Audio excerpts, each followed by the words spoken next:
From News 3 Now. We begin tonight with breaking news out of Madison. Police are investigating after a city bus crashed into a restaurant on the city's east side. Madison police say it happened a little before 8 this evening. Officers say a passenger became upset when she learned the bus was not going to her desired stop. Witnesses told police she began pushing and shoving the driver. The suspect then left the area before officers arrived. Madison Fire says 2 people have been injured. And our Maddie Heimsch is live at the scene with the latest. What's going on, Maddie? Eric and Sarah, like you said, here I'm on Madison's east side off Milwaukee Street in front of Asian House Restaurant where a Madison Metro bus crashed into the building. I'm going to step out of the frame here and let you see what we can see. This is the bus that crashed. It looks like it's about to be towed away now. I don't know if you can see that front windshield completely shattered and the Asian House Restaurant behind it covered in debris now as the bus did crash. And like you said, police say it was a passenger on the bus that caused the incident. Witnesses reported that the female passenger became so upset when she learned that the bus was not going to her desired destination that she began attacking the driver, causing him to lose control of the vehicle and crash into the restaurant here behind me. Now, the suspect left the scene before police arrived. They say that they're going to be looking at some of that internal surveillance footage from what happened on the bus, but they can't quite do that yet until, of course, and here it goes, it's being towed behind me. I'll let you take another look again. You can see what is left there at the Asian House Restaurant as this Metro bus is towed away. Now, like you said, there were 2 people injured in this incident. Police say 1 was taken to the hospital and 1 remained on scene. But for now, Madison Fire is here just kind of cleaning up the debris as the bus leaves the area. So I'm going to send it back to you guys in the studio, reporting live from Madison's east side. I'm Maddie Heimsch, News 3 Now. All right, thank you so much, Maddie. And now we're going to check on your forecast. There's a chance for a couple of claps of thunder tonight. That's right, hard to believe, but the snow could also return to our region. Meteorologist Blaze Keller on the weather patio. It's been a very nice day out here. Temperature-wise, we've been in the 50s, not only yesterday, but today as well. And we'll be a little bit cooler tomorrow because clouds are starting to move on in with our next system coming out of the Dakotas. Rain should hold off until about midnight. And further north, you may see some snowflakes mixing in with mostly rain. Further south, you're going to be closer to the center of that low pressure system, and that may be enough energy in the atmosphere to get 1 or 2 weak thunderstorms developing as we go into the morning hours on your Wednesday. Now, though, temperatures upper 20s to upper 30s, still 40, though, in Platteville, 31 Madison, 30 in Lone Rock, 29 in Sauk City and the Dells, 30 in Deerfield, 32 in Stoughton. We're going to hang out in the 30s for the most part overnight with that chance for rain increasing as we cross the midnight hour. We're going to time out how long the warmth sticks around for and take a look at a few more chances for maybe some rain and some snow in the full forecast. All right, Blaze, thank you. The man charged with killing a Sun Prairie woman will go to trial before a jury. 23-year-old Gerson Blasnoe stood silent this morning while the court entered 3 not guilty pleas on his behalf. Blasnoe is charged with first-degree intentional homicide, giving false information about a kidnapped person to police, and hiding a corpse. Those charges stem from the death of 27-year-old Isamar Valverde Ponce of Sun Prairie last month. Valverde Ponce's sister reported her missing January 12th. She told police Valverde Ponce left a gathering the night before with a friend that was later revealed to be Blasnoe. Police say Blasnoe lied and ran away when they tried to question him. They eventually arrested him, and Valverde Ponce's body was found on the 14th in a field. Blasnoe is awaiting his next court date from jail, held on an $800,000 bond. His pretrial conference scheduled for April 28th. Madison firefighters say their response to an apartment fire on the city's south side was uncommon due to a specific kind of rescue. On Monday, fire crews responded to a scene on Taft Street near Penn Park. Now, people were at the windows, either flagging crews down, and some even doubled over due to the inhalation of that thick black smoke filling the building. So firefighters performed what's called a bailout rescue. You can see some of that right there, which officials say does not happen often. I've never done a rescue like this before. So this was my first time, and I know a lot of people don't experience these throughout their career. It was difficult to breathe if you didn't have an air pack on, so we worked as fast as we could to get those individuals out. It's a good thing 4 people were saved using that bailout method. In total, 8 people were displaced in the fire. The cause of that apartment fire is still under investigation. House Republicans passed a budget plan that may include cuts to Medicaid. Today, protesters gathered outside Senator Ron Johnson's office in Madison. The House's spending blueprint has the possibility of cutting the service that provides health coverage to millions of low-income Americans. The Senate has its own plan that does not contain such funding cuts. Organizers spoke about why the large group came out to voice their opinions. They have a grandma that's in a nursing home that can't pay for the cushy assisted living. They've got a family member with a disability. 1 in 7 Wisconsin residents uses Medicaid, and yet our legislators, our lawmakers are cutting it. We did reach out to Senator Johnson's office for comment on the protests and possible House spending cuts, but we have yet to hear back. Roughly 79 million Americans are currently enrolled in Medicaid. Governor Tony Evers is under fire for language proposed in a state budget bill.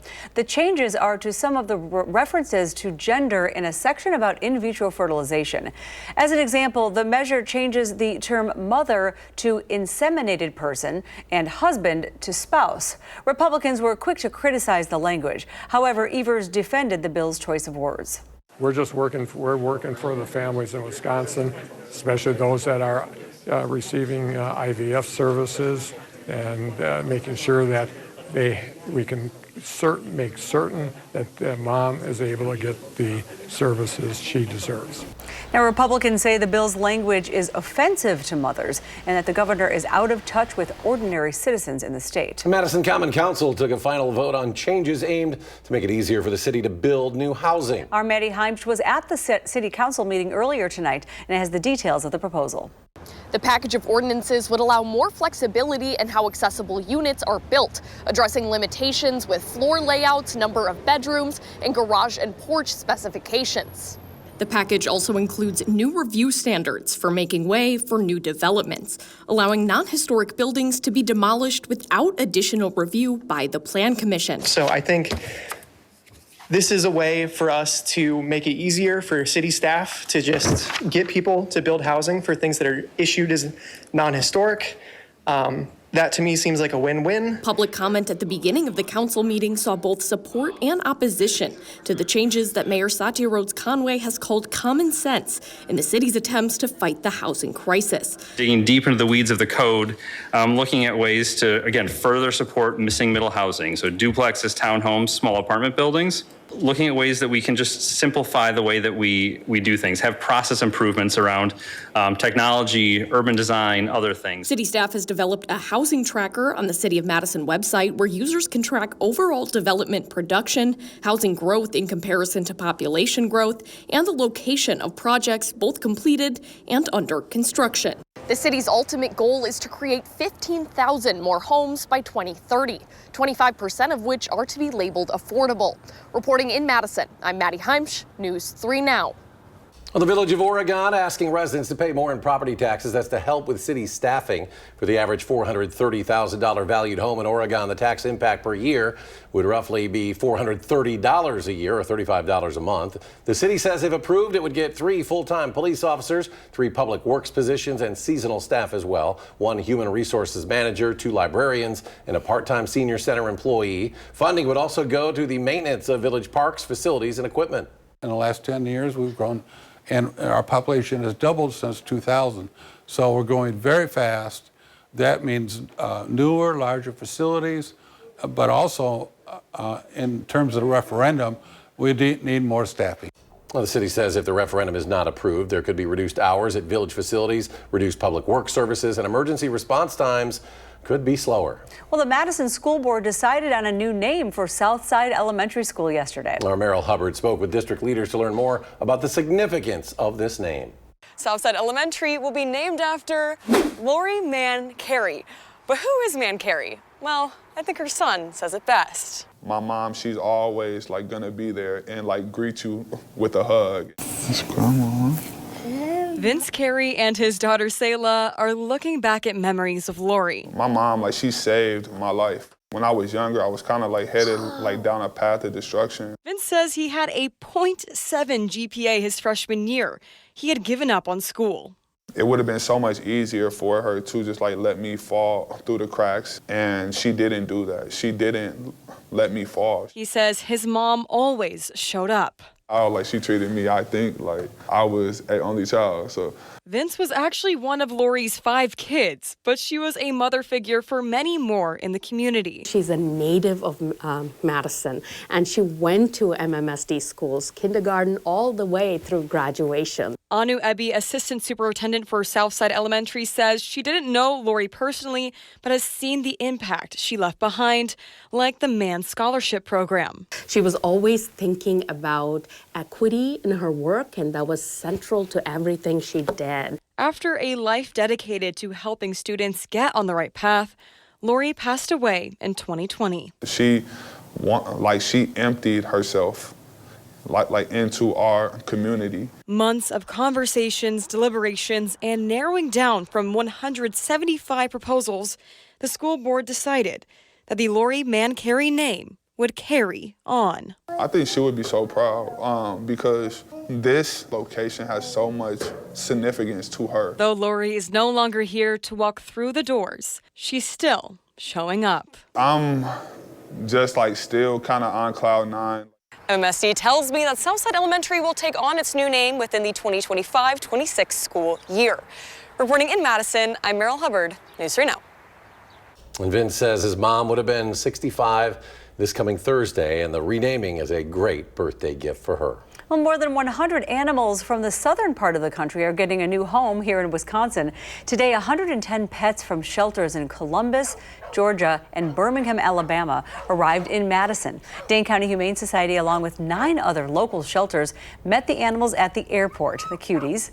You have to check them out. 40 animals will stay in Dane County, being split up between Angel's Wish and DCHS. Well, when we come back at 10, Pope Francis remains in critical condition in the hospital. And threats of layoffs are made to the federal workforce once again. The latest directive being issued by Elon Musk for government employees. Stay with us.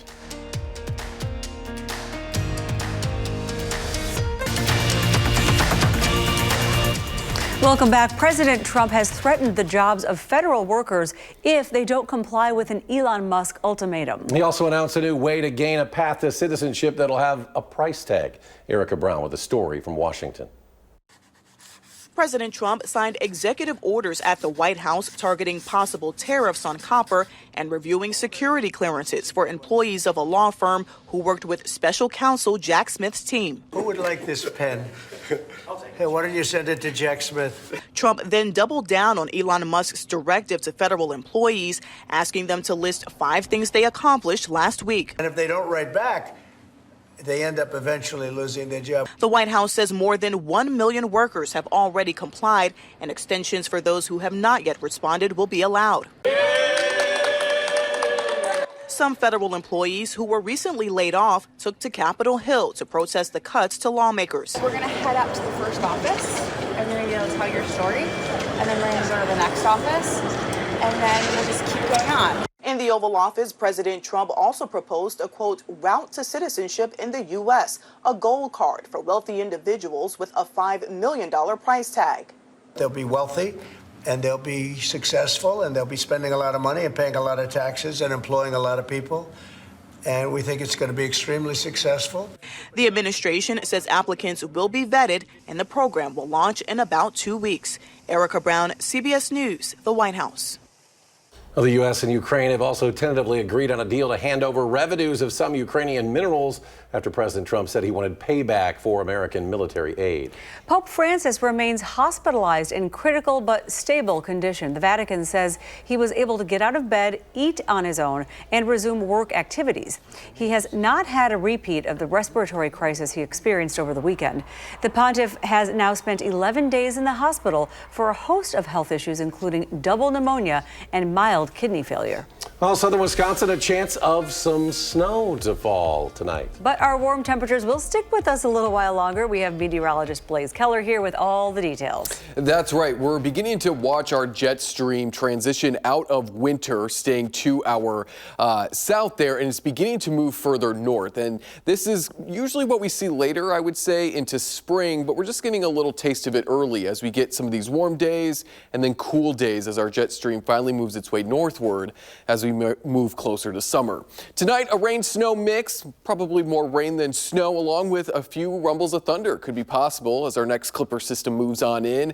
That rain-snow mix sticks around into the morning hours on Wednesday. We get a break in the afternoon before the return of a rain-snow mix. It will be light as we go Wednesday night into Thursday, and then we could see some flurries into Thursday as well. There's our first Clipper system. Again, mostly rain as it comes out of the Dakotas, but further south, because the center of low pressure is moving through the heart of our forecast area, we may hear a rumble of thunder or two. As we go into your Wednesday night, cooler air moves down out of Canada because our Clipper system is essentially being absorbed by a larger low to our north and east. In doing so, cooler air moves on in, and that's why we could be dealing with some flurries as we go into your Thursday through the late morning hours. We dry out as we go into the afternoon, so any snow that we do see on Thursday, which will likely be minimal to none, will melt before our next Clipper system moves in as we go into Friday. Friday is going to be breezy with gusts upwards of 40 miles per hour because we're very quickly going to move in a warm air mass, and then we're very quickly going to move in a cooler, drier air mass for the upcoming weekend. The reason why we could be hearing some thunder tonight is because, again, that center of low pressure is moving through the heart of our forecast area. It's that little kick of energy that this system could use, even though there is no atmospheric energy. The low pressure center will essentially take the air at the surface and push it up into the atmosphere. That's why we sometimes get thunder snow in the middle of winter with some of those stronger low pressure systems, because the ice crystals are moving around, going up into the atmosphere, they build a charge, we see some lightning. So there's that general thunderstorm outlook this evening into the morning hours on Wednesday. General thunderstorms, not expecting anything in the way of severe weather. Then we turn our attention to Friday. This was the system that we had been looking at over the last couple of days. Consistently, it had been showing up in our long-range models, and now we're getting closer to Friday. And in getting closer to Friday, the GFS, which had that system further south, is now looking more like the European model, keeping a lot of that moisture to our north and east, which allows us to stay warmer for longer into your Friday, because we're not only going to skip out on most of the cloud cover, but we're also going to skip out on most of that rain and possible rain-snow mix as well. So we'll be back into the upper 40s to low 50s on Friday. Again, it is going to be breezy because we've got a cool down for Saturday and Sunday, the start of March, but it looks like yet another system may move through the Midwest as we go into Monday and Tuesday of next week, which will warm us up and then cool us back down. But it has been a very interesting February, to say the least. We started off warmer than average. We spent essentially 2 weeks cooler than average from the 9th through the 22nd. And as of yesterday's date, we're at about 19.3 degrees for an average temperature, which is about 3 degrees cooler than where we should be for this time of year. So there is a look at your forecast for your Wednesday, low to mid 40s, breezy at times with that rain snow mix, mostly in the morning and then into the evening hours. And it does look like as we kick off March, Saturday and Sunday, we'll be quiet, sitting in the mid to upper 30s. And coming up in sports, back on track, how John Blackwell and the Badgers dominated the Huskies in a battle of the UWs. That's next. The perfect remedy for Wisconsin, who bounced back after a loss, will play a team that's lost 11 of their last 13 games and sit in the bottom of the Big Ten standings. Enter the Washington Huskies, first ever meeting between the two as conference opponents. And the Badgers were getting defensive in the first. Well, not because they just lost on Saturday, but because that's what this group does. Kamara McGee comes up with the steal, leaves it for John Tonje, who banks it home. Wisconsin up 9 at that point, and that lead would just grow. John Blackwell was, in a word, hot from deep. This is one of his 3 triples in the first 20 minutes, but JB can score in the paint too. Time winding down, Blackwell spins and wins for 2 more. 19 in the first half, finished with a game-high 24. Also grabbed 10 boards for his first career double-double. Badgers bounce back in a big way, 88-62.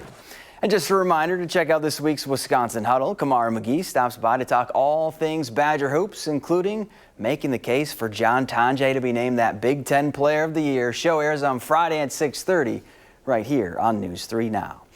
Bucks on the road, taking on the Rockets. Kyle Kuzma fitting just fine with the Deer. And nice little 2-man game from him and Giannis. Ends up with Kuz finishing the alley-oop to tie this one up.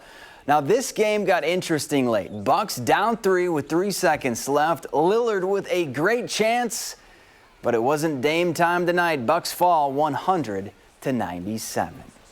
Well, fresh off sweeping Bemidji State, the Wisconsin women's hockey team now turns their attention to Bemidji State. Yeah, you heard that right. It's 2 straight weeks against the Beavers, except this series is a little different. It's win or go home now.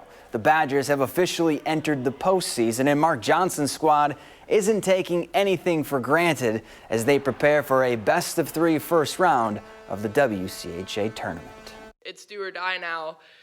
These are games you have to win. You have to be on top of your game 100% of the time. Like, you can't take a shift off because one goal could be the end of your season. It's a 2-week season, and so your focus becomes in, what this weekend presents to you. And so it's, Friday night at 7 o'clock, and that's my whole thought process. High school boys hockey, Verona hosting Wanakee. Winner skates one step closer towards state, scoreless in the second, and that's when the Warriors struck. Sam Catrano gets free and puts the biscuit in the basket to score the game's first goal. This one currently tied at 3 in double overtime. Well, the winner of that game gets the Crusaders. Edgewood beats Middleton 7-1. We'll be right back. People exist because it seems clear to me I'm the only real person in the whole world. Stephen gives Drew Barrymore the Colbert Questionnaire. New tonight. A gigantic purple dinosaur footprint making headlines. No, it's not that purple dinosaur. Aww. A fossil hunter in the United Kingdom made the discovery while walking along a craggy coastline on the Isle of Wight. A guide with the tour company White Coast Fossils posted the image. You sound like the voiceover for the company. Anyway, the print was embedded in the floodplain clay. The tour company said it could have been left by a large lumbering ornithopod like an iguanodon, a spiked thumb crustaceous herbivore. Cretaceous. Cretaceous. Oh, fine. See, our producer's a dinosaur aficionado. Yeah, and I almost had it all. And he coaches Sarah Cretaceous. on how to pronounce these names. She's not a dinosaur aficionado. Not. I'm in trouble now. Let's talk about the weather. We like the weather. We've got 40s in the forecast, low to mid 40s tomorrow, mostly cloudy conditions. Rain wraps up in the morning, a break in the afternoon, and then a rain-snow mix as we look to end your Wednesday going overnight into Thursday. Flurries to kick off your Thursday. We dry out by the afternoon, and then we climb into the 50s to end the work week, but it will be breezy. He's just giggling in there in our ears. I have giggling about dinosaurs. Iguanodon. Thanks for joining us for News 3 Now at 10.